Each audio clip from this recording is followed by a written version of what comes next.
hambriento de oír la palabra del Señor.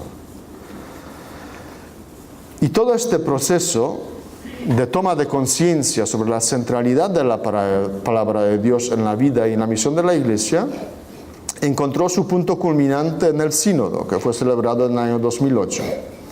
Y los frutos fueron recogidos en esa exhortación Verbum Domini, y quiero citar brevemente el número 73, donde el Papa Benedicto dice: el sínodo ha invitado a un particular esfuerzo pastoral para resaltar el puesto central de la palabra de Dios en la vida eclesial, recomendando incrementar la pastoral bíblica no en yuxtaposición con otras formas de pastoral, sino como animación bíblica de toda la pastoral. No se trata pues de añadir algún encuentro en la parroquia o la diócesis, sino de lograr que las actividades habituales de las comunidades cristianas, las parroquias, las asociaciones y los movimientos se interesen realmente por el encuentro personal con Cristo que se comunica en su palabra. Así, puesto que la ignorancia de las Escrituras es ignorancia de Cristo, la animación bíblica de toda la pastoral ordinaria y extraordinaria llevará a un mayor conocimiento de la persona de Cristo, revelador del Padre y plenitud de la revelación divina. De esta manera, este concepto de animación bíblica de toda la pastoral, que ha nacido aquí en el contexto local de América Latina, que fue asumido y promovido por una institución eclesial como la Federación Bíblica, que fue llevado al sínodo, fue recogido en ese documento papal, llegó a ser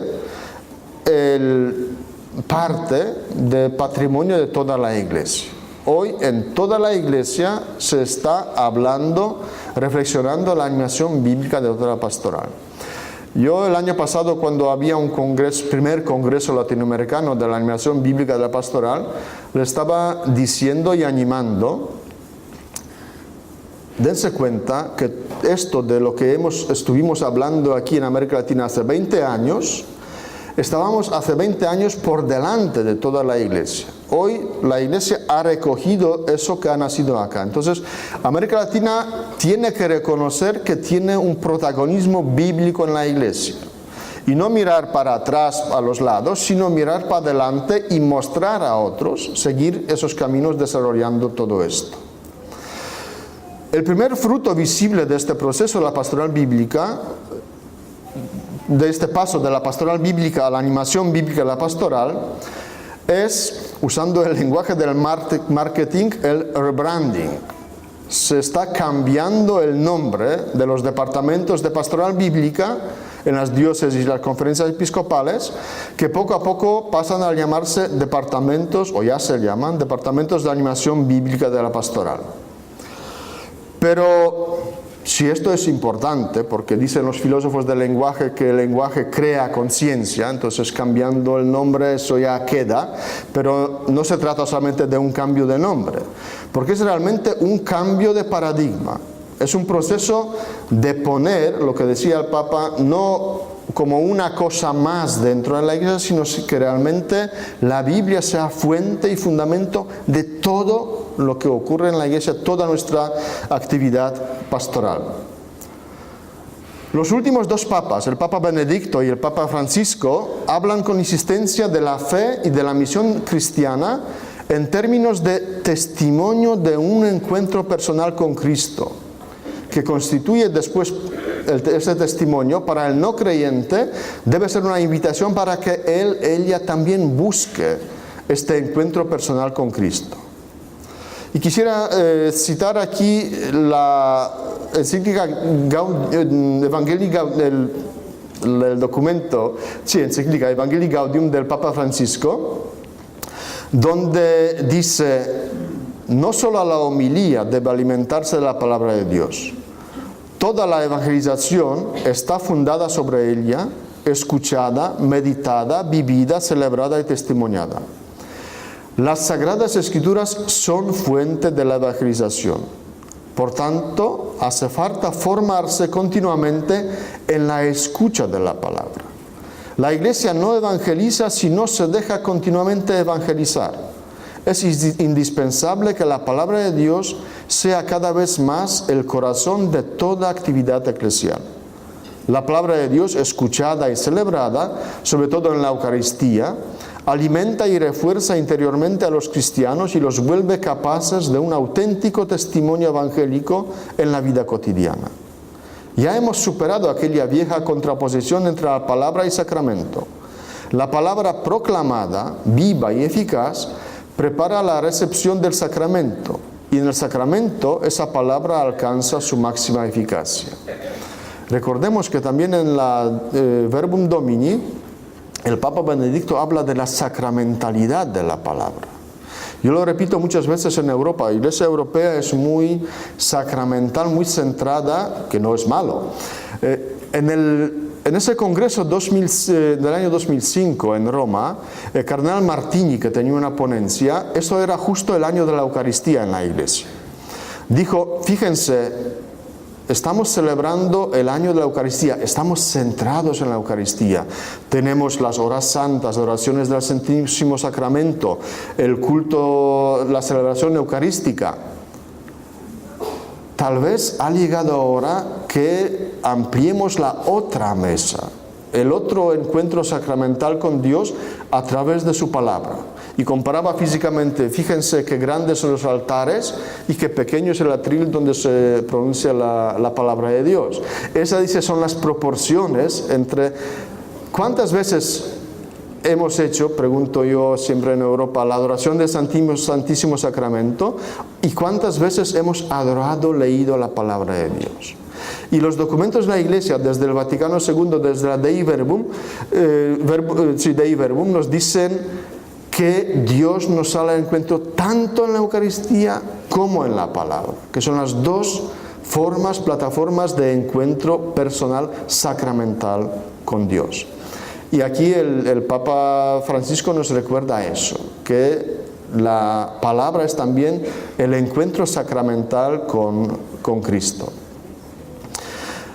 Entonces, la evangelización, independientemente del adjetivo que le pongamos, primera, segunda, nueva, partirá siempre de una escucha de Dios que se nos dirige en su palabra a través de la Biblia, leída en el contexto de la vida y leída en la comunidad. Es notorio que el Papa Juan Pablo II realizó sus primeras convocatorias a una nueva evangelización aquí en tierras de América Latina. Recordamos aquella invitación dirigida al CELAM en el Puerto Príncipe en el año 83, de promover una evangelización nueva en su ardor, en sus métodos y en sus expresiones. Estas exhortaciones y enseñanzas del Papa han sido acogidas en la cuarta Conferencia General del CELAM en Santo Domingo en el 92 y después en Aparecida en el 2007. Pero, modestamente recuerdo, que la primera respuesta a este llamado del Papa a la nueva evangelización fue justo esta asamblea de FEBIC en Bogotá en el año 1990. 90 fue Bogotá de FEBIC, 92 fue Santo Domingo del CELAM. Entonces, conviene releer este documento de la FEBIC, porque para nosotros que estamos sumergidos en esta animación bíblica de la pastoral, es el documento que recoge justo la relación esa de la Biblia con la nueva evangelización. En ese documento, después de un análisis de realidad, es muy al latinoamericano este documento, ver cuál es la realidad en la que vivimos, después qué es, cómo entender esta nueva evangelización. A continuación se presentan los diversos contextos de esta nueva evangelización y se habla del contexto del pluralismo cultural, de la situación sociopolítica y económica, de los desequilibrios ecológicos, del pluralismo religioso, de los pueblos que emergen de los sistemas totalitarios, del nuevo despertar de los grupos marginados, fue el tiempo de todos los movimientos indígenas, del ecumenismo, de las comunidades cristianas. Todos esos contextos, se dice allá, constituyen el ámbito en el cual se lleva a cabo la actividad evangelizadora. Y Fijémonos que esos contextos nos siguen desafiando hasta hoy. El contexto puede ser que algunos pasos se ha agudizado, otros menos, pero son los mismos contextos en los cuales estamos viviendo. La respuesta a estos desafíos, dice aquel documento, la nueva evangelización tiene que brotar desde una nueva forma de leer la Biblia, una nueva forma de acercarse a la palabra de Dios. En el documento final de Asamblea Plenaria en Bogotá leemos, cito textualmente: la nueva evangelización exige de nosotros nuevas formas de leer y proclamar la palabra en armonía con la sana tradición de la Iglesia. Esto tiene que capacitarnos para descubrir el plan de Dios hoy en medio de nosotros y responder a él adecuada y convenientemente. El siguiente número dice: deberíamos empezar por la realidad en la que nos encontramos hoy y permitir que la palabra de Dios ilumine esta realidad. Esto implica de parte nuestra una atenta escucha de Dios que habla a través de las Escrituras, de la Iglesia y de las situaciones humanas. En este proceso, los gozos y las tristezas del mundo deberían convertirse en los gozos y tristezas de los discípulos del Señor. Esta manera de leer la Biblia nos revelará el verdadero rostro de Dios, no el Dios de la filosofía abstracta que permanece impasible ante los acontecimientos del mundo, sino el Dios de Abraham, de Isaac y de Jacob, el Dios de Dios y Padre de nuestro Señor Jesucristo, cuyo rostro en Cristo y por la venida del reino de Dios se ha vuelto con amorosa compasión y preocupación hacia todos aquellos que sufren en cada época y que tratan de encontrar el sentido de sus vidas. Quisiera subrayar, si le vamos a la Verbum Domini, encontramos casi una cita textual de esto, que Dios nos habla a través de las Escrituras, de la Iglesia y de las situaciones. Todos, escuchando esas palabras, reconocemos ese famoso triángulo popularizado por Carlos Mesters y que usamos en los cursos de iniciación bíblica: Biblia, realidad, comunidad. Lo que ayer también se decía, la palabra de Dios, que es más amplia que la sola Biblia. Dios que nos habla en la Biblia, en la vida, o en la vida releída a la luz de la Biblia y releída en comunidad. A modo de conclusión, quisiera recordar aquí la historia de Felipe y del eunuco etíope, una historia modélica de evangelización que continúa hasta el día de hoy. Recordemos solamente los puntos claves de esta historia. El eunuco busca el sentido de su vida. Se preguntaba si en su mutilación la vida todavía tiene sentido. En esta búsqueda se acerca al ámbito religioso, hace una peregrinación a Jerusalén. No le sirvió de mucho. Busca respuestas a sus preguntas y se acerca al texto de la Biblia. Ha pagado un gran capital. Todavía no existía Gutenberg y ediciones impresas. El ejemplar de Isaías que se llevó le costó como un buen Mercedes hoy. Entonces se compró un texto bíblico, lee, se ve reflejado en este texto. ¿De quién habla? Le llamó la atención justo uno sufriente como él, pero no lo entiende. Pero después de su diálogo con Felipe, vemos que él se refleja en ese texto y Felipe tiene aquí el papel esencial. Se acerca al eunuco, parte de su experiencia y le da la clave desde su experiencia de fe.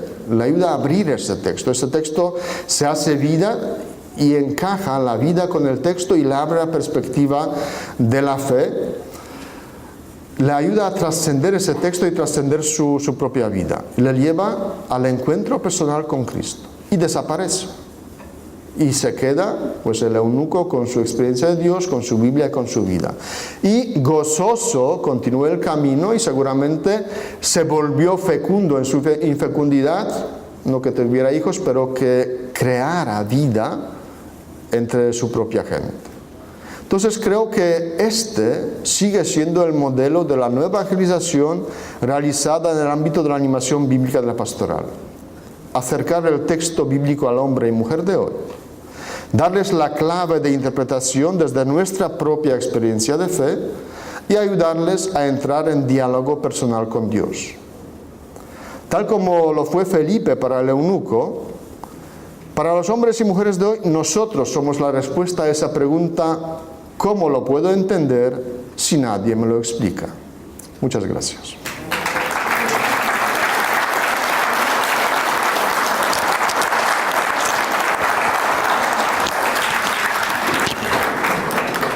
Muchas gracias, Padre Ian, por la conferencia. Ahora vamos a tener un pequeño recreo en el cual les pedimos que piensen